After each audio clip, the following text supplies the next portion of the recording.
Have you ever been paranoid that someone is secretly harboring hatred of you from you? Or that someone is plotting something behind your back? Or that maybe someone somewhere wants you dead? But what if that person is your own body? To be specific, your immune system. Well, hello Homo sapiens. Today I'm going to be fueling that paranoia and diving into the world of autoimmune diseases. Well, I've actually been lying to you this entire time because it's not actually a disease because diseases are caused by pathogens. Autoimmunity is actually a condition which is coming from an internal cause, although it can be caused by disease in some way. What does that mean?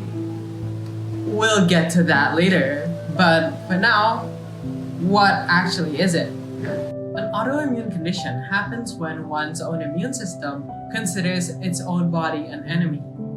And a few things, actually no, several things have to happen beforehand to cause this autoimmune reaction.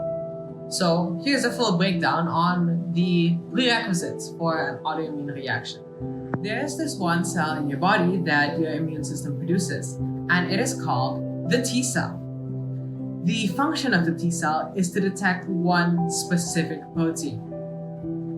This is because every living thing has proteins in it, such as the bacteria, the fungi, or the viruses that your body, your immune system is trying to fight against. And these proteins act as markers for that one specific pathogen. However, it's not only pathogens that have these proteins. Your body has them too. But how does this play into the T cells? Well, because there are such a wide variety of possible proteins, your body actually randomly generates the protein for each T cell. So there's always the possibility, the slightest chance, that the thing your T cell is detecting is a protein from your own body cells. And this usually doesn't happen because your thyroid, it's located right here, one of its jobs is to stop your immune system from reacting to your own body. But sometimes things slip through. And let's say this T cell managed to slip through the cracks of the thyroid and it is detecting one of your proteins.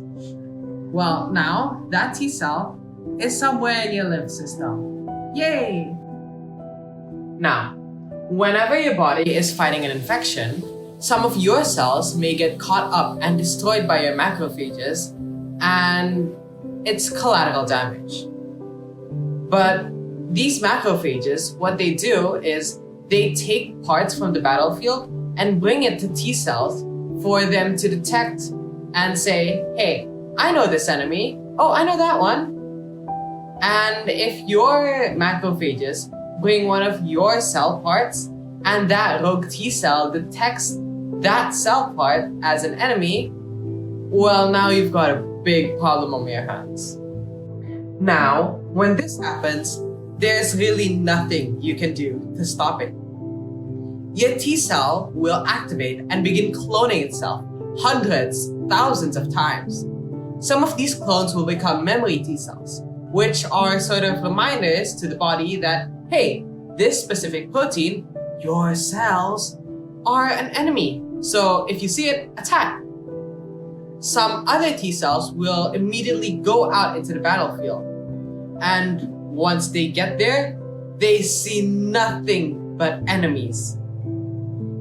So they do what a T cell does and begins attacking. They attack using chemical weapons, physical weapons.